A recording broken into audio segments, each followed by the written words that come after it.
The First Contact, the chamber of the Galactic Council, was never quiet. But on this day the noise felt different.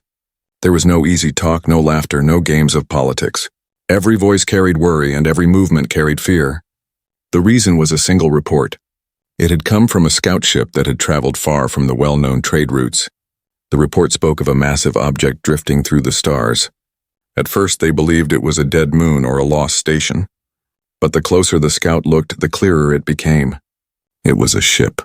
A ship so large it blotted out starlight as it moved. The counselors leaned forward in their seats, their eyes fixed on the display in the center of the chamber. The image was grainy but enough to show the scale. This warship dwarfed anything in their fleets. Even the proudest battleships of the Empire of Norak seemed like toys beside it. The words of the scout captain echoed through the chamber like thunder. "We have never seen its kind. Its hull design is strange. Not alien, not known. It is human." The chamber fell silent. For centuries, the humans of Earth had been considered unimportant. They had no seat in the council. They had no great colonies across the galaxy. They were seen as young, reckless, and weak. Many worlds barely remembered that Earth even existed, and yet now the evidence was before them. The humans had built a Titan-class warship, something the council had only dreamed of. One counselor, an elder from the Siraki worlds, stood and hissed in disbelief. "Impossible. Earth does not have the resources. Earth does not have the knowledge. They were always a minor people." Another counselor shook his head. "Do you not see? They were hiding. They grew in silence away from our gaze. They prepared for this moment." The chamber filled with whispers. Some spoke of sending fleets to investigate. Others urged caution. But deep inside, each of them felt the same creeping thought. Why would Earth need a ship so powerful? What enemy were they preparing for? Or was the enemy already in the chamber, watching them from across the stars? The scout's recording continued. It showed the Titan ship in motion, its engines burning with bright blue fire. The scale was terrifying. Rows of weapon systems lined its hull, cannons that could reduce cities to dust, launch bays that released squadrons of fighters like swarms of steel insects. The ship did not look like a vessel of exploration. It looked like a blade forged for war. The council tried to calm themselves. They argued that perhaps it was a single experiment, a ship too costly to be repeated. But another report arrived. This one from a different sector, a different scout. It showed the same ship moving across space with purpose. Some believed it was the same Titan. Others feared it was not. If Earth had one of these ships, it was dangerous.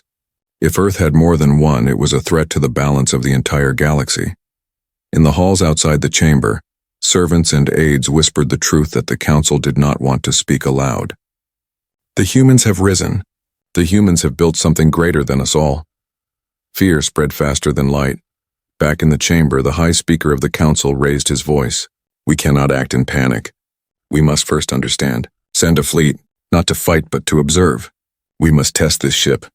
His words were met with nods, but their eyes betrayed their fear. They all knew what observe meant. The council did not simply watch. They probed, they pressured, they forced answers. And now they were about to place their hand into the jaws of a beast they did not yet understand. Far away, in the cold silence of space, the Titan-class warship moved with calm grace. Its human crew walked the steel corridors with discipline. They were not panicked. They were not afraid. They knew what they carried. They knew what their ship represented. For them, this was not just another mission. This was the first time they would show the galaxy what Earth had become. The captain of the Titan stood on the command deck, his eyes fixed on the stars ahead. He had heard the whispers from intelligence. He knew the council watched them. He also knew that the council did not yet understand. They thought Earth was small. They thought Earth was weak. But they were wrong. The Titan-class warship was not built to impress. It was built to survive. It was the result of centuries of human struggle, of wars that tore their world apart, of lessons written in blood. Humanity had always been underestimated, and humanity had always endured. This ship was proof of that. It was not just a machine of war. It was a message carved in steel. Do not mistake silence for weakness. In the council chamber, the debate grew louder. Some shouted for caution, others shouted for war, but deep inside, none of them could deny the truth. The sight of that ship had shaken them. The balance of the galaxy had shifted. The council, so proud and strong, now faced a question that chilled their hearts. What if Earth was no longer a minor world? What if Earth was ready to rise? The High Speaker struck his staff against the floor. It is decided. A fleet will be sent. We will meet this Titan in the stars, and we will learn what the humans truly are. The chamber fell silent again. Outside, across countless worlds, whispers spread like fire. The age of human silence was over. The age of human power had begun. And as the Titan warship moved through the dark void, its engines lit like suns, the galaxy held its breath. The test of power, the council fleet left its docks in silence. There were no cheers, no songs of pride. The ships moved like shadows into the void, their engines glowing faintly as they prepared for their mission. Officially, the council called it a peaceful observation, but the admirals knew better. The fleet was being sent to test the Titan, to see if this Earthship was truly as dangerous as the scouts had claimed, to see if humanity's silence had been a disguise for something greater. 30 warships made up the fleet. Cruisers, frigates, and escorts, all chosen from the best of the council's forces. They had fought pirates, rebels, and border wars. They were trained, disciplined, confident, but even among them unease grew. The image of the Titan had been shared in whispers. Its size, its weapons, its strange aura of power. Many captains wondered quietly if their mission was not to observe, but to sacrifice. The fleet entered the dark sector where the Titan had last been sighted. Their sensors searched the black. Stars flickered like watchful eyes, but the void itself was still. Then slowly the readings came. A shape, a mass so enormous the sensors struggled to outline it. The Titan was there, waiting, silent and motionless. The lead admiral of the council fleet sat stiff in his chair. His voice was steady, but his fingers trembled on the armrest. All ships hold formation. Do not fire until ordered. His words carried the weight of fear, though he tried to hide it. The Titan-class warship did not move. Its hull reflected the faint light of distant stars. Its engines glowed with steady blue fire. It was not afraid. It did not prepare for retreat. It simply watched. Then came the first test. One of the council's frigates fired a pulse of scanning energy, stronger than standard protocol. It was meant to probe the Titan's shields, to read its systems. The pulse struck the human warship and scattered like mist against glass. The Titan's shields lit for a moment, then returned to calm. The message was clear. We see you. We are awake. The admiral frowned. He gave a sharp order. Send in the forward line.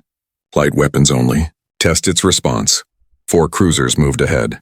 Their cannons glowed, then fired streams of energy across the void. The shots struck the Titan's shields. Sparks flared, explosions bloomed, but when the smoke cleared, the Titan remained untouched. And then for the first time, the Titan moved. Its massive frame turned with a grace that shocked the council captains. A ship of such size should have been slow, clumsy, but the Titan rotated with smooth precision, like a predator fixing its gaze. Along its hull, weapons lit up, lines of fire waiting to be unleashed. The council crews froze. In that moment, they realized the human ship could destroy them all, and yet it did not. One by one, the Titan's weapons locked onto the attacking cruisers, but instead of firing full power, it released thin beams of light, measured, precise. The beams struck the cruisers' engines, their weapons, their shields. Systems flickered, circuits burned, power died. In seconds, 4 mighty cruisers were left drifting, powerless, their crews alive but stunned. Gasps filled the council fleet. Their greatest warships had been disabled with a flick of the Titan's hand. No destruction, no slaughter. Just control. Just mercy. The admiral's voice broke through the silence. Hold positions. Do not advance. His words shook with a mix of fear and awe. He understood now. The Titan had not fought them. It had judged them. Back on the council homeworld, news of the encounter spread quickly. The chamber filled again, voices rising in panic. They disabled our cruisers without effort. Do you not see? The humans could have destroyed them but chose not to. Others tried to argue.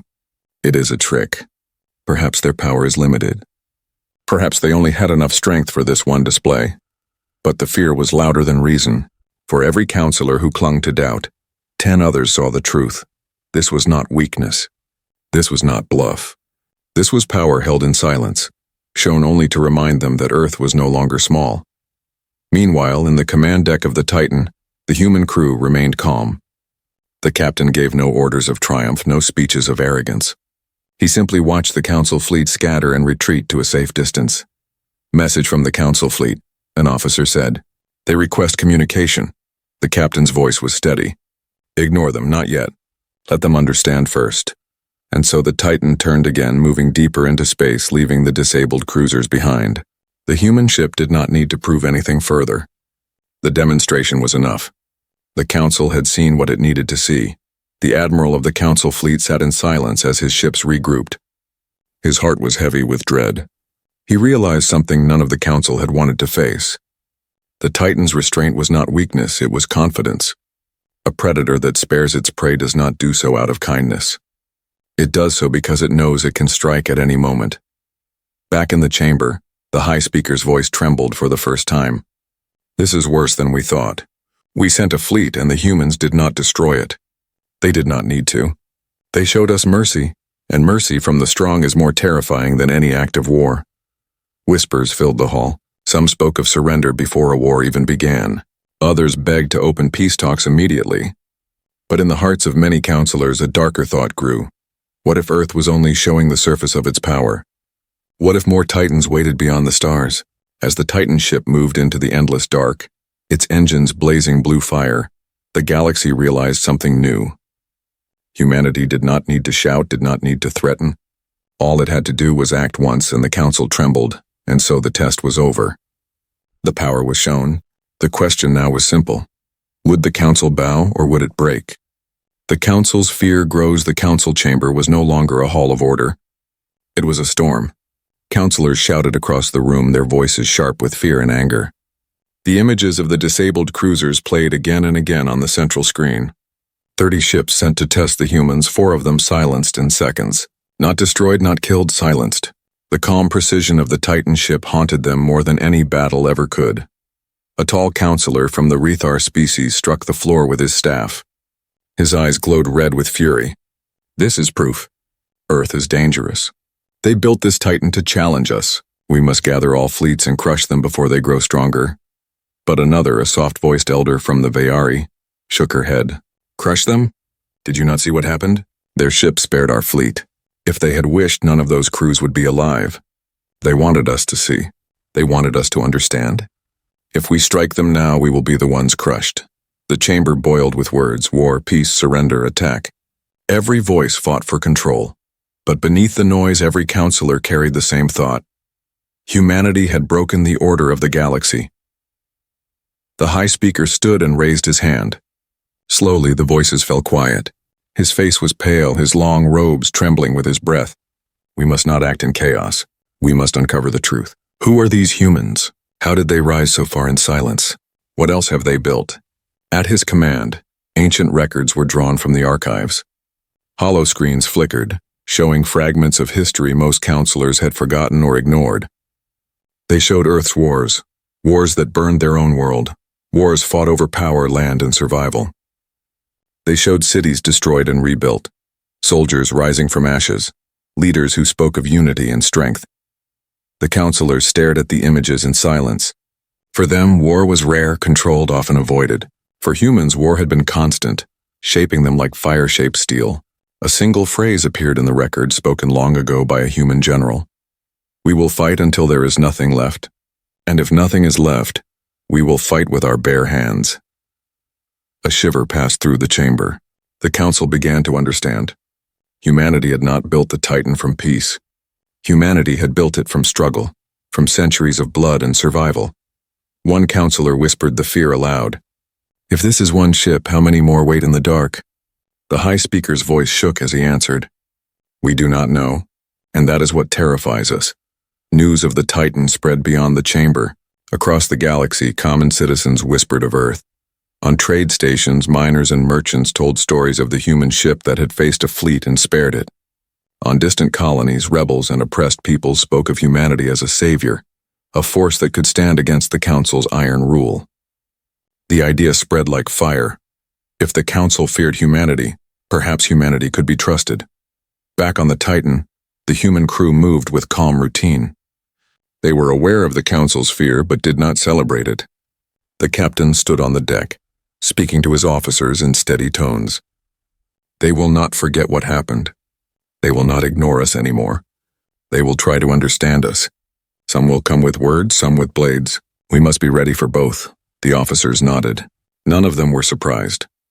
They knew the nature of power. To show strength was to invite both respect and fear always led to action.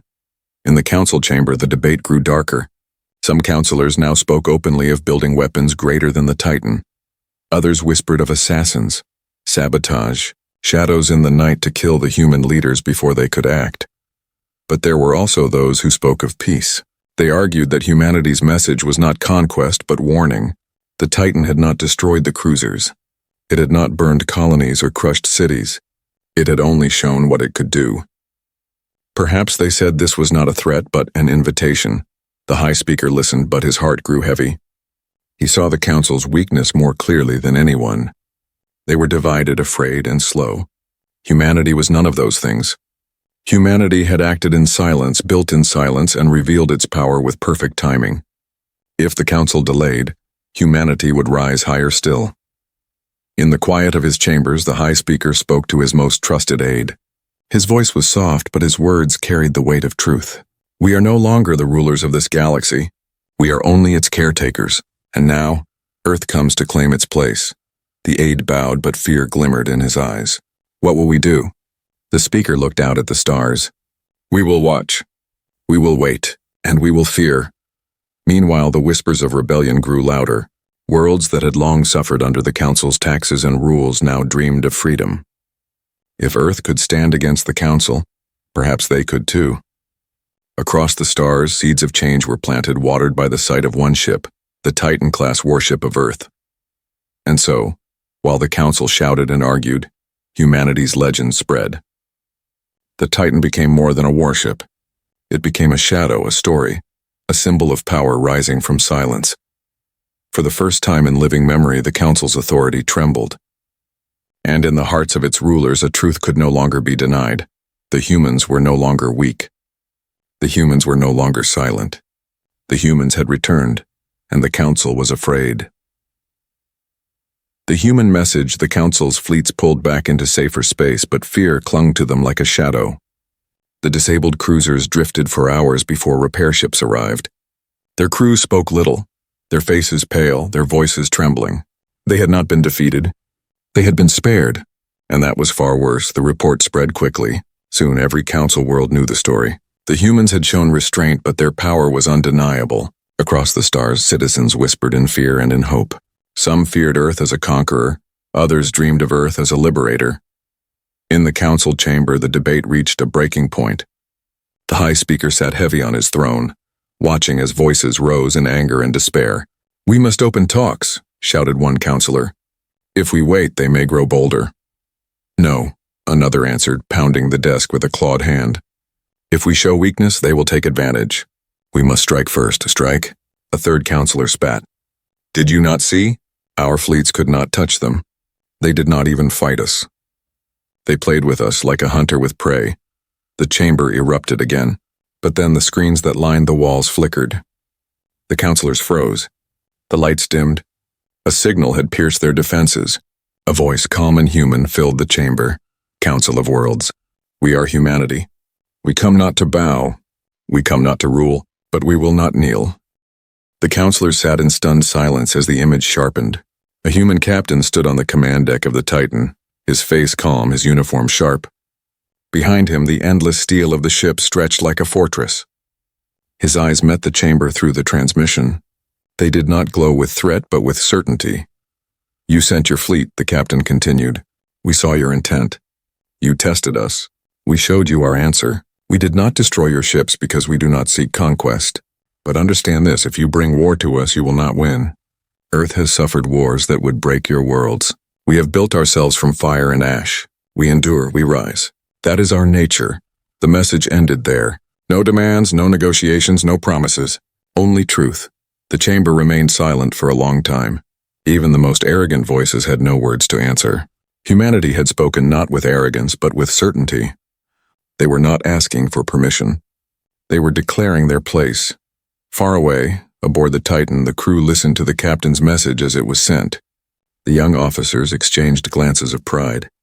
They knew the galaxy now saw them as they truly were. Not as a forgotten world, not as a minor race, but as a force that had carved itself from hardship and refused to fall. The captain lowered his hands behind his back, his eyes on the stars. "They will fear us now," he said softly. "But fear is not enough.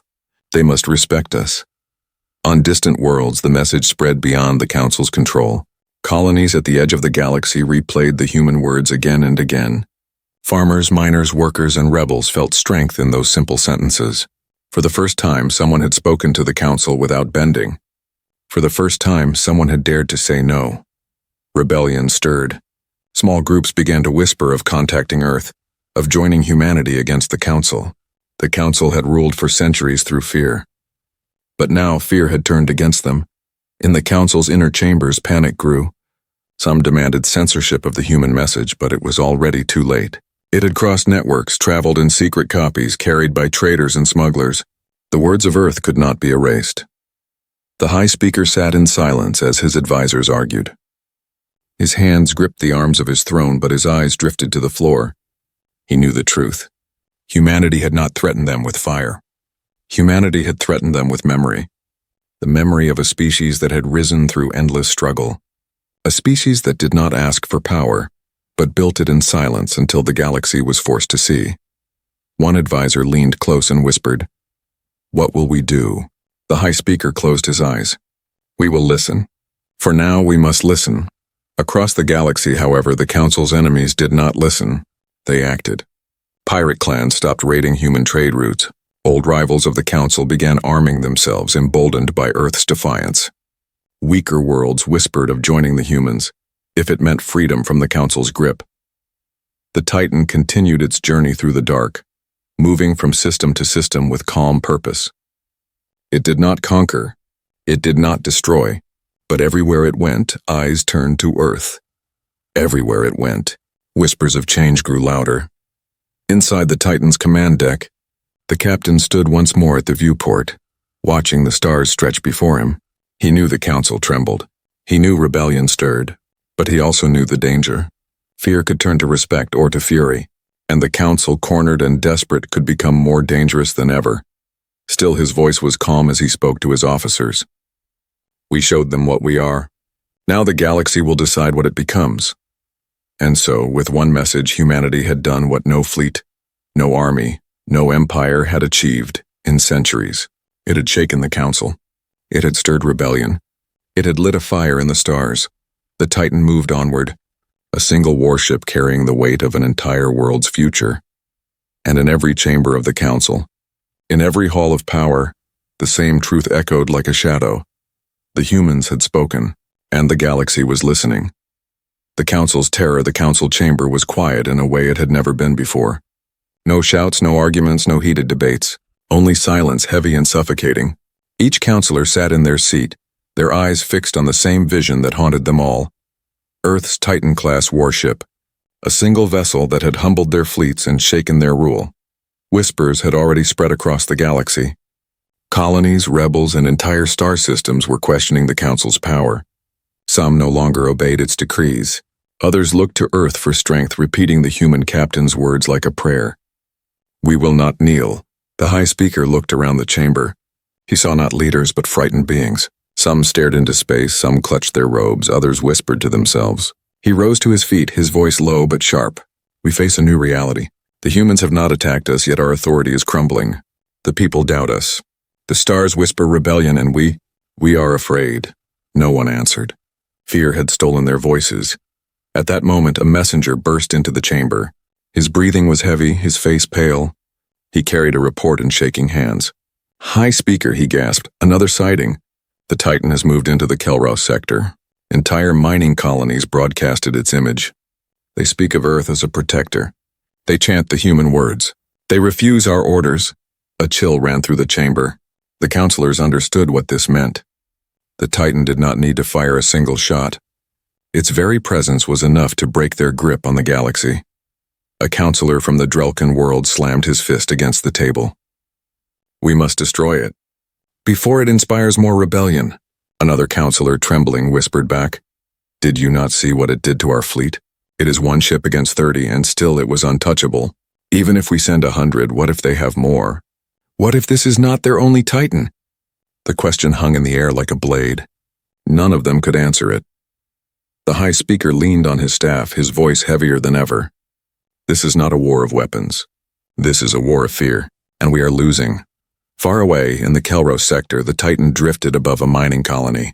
Thousands of workers stood outside their domes, staring at the giant ship that blocked out the stars. No shots were fired, no threats spoken. The humans did not need to speak. Their silence was power. Their restraint was a warning. Inside the Titan, the captain looked down at the colony reports. They cheer us, his officer said. They call us liberators. They want us to stay.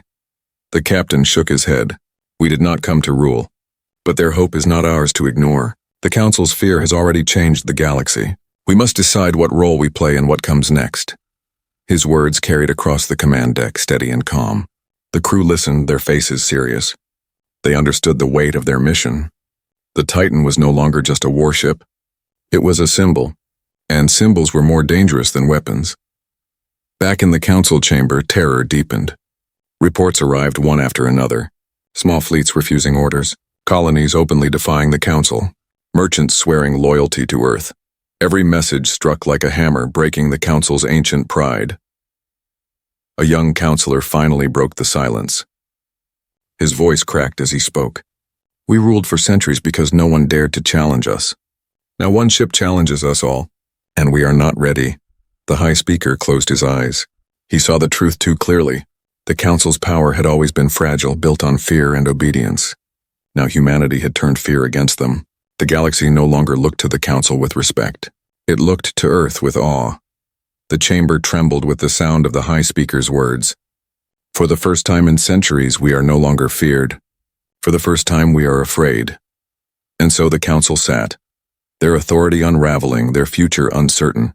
The Titan-class warship had not fired upon their worlds, had not burned their fleets to dust. It had done something far worse. It had shown the galaxy that the Council could be challenged, that humanity was strong and that the old order was crumbling. Far above a quiet colony, the Titan drifted among the stars. Its engines glowed like suns, its shadow stretched across worlds. It did not roar, it did not conquer. It simply existed, and that was enough to shake empires. And in the silence of the Council chamber, one truth echoed louder than any weapon. The age of human silence was over. The age of human power had begun, and the Council was terrified.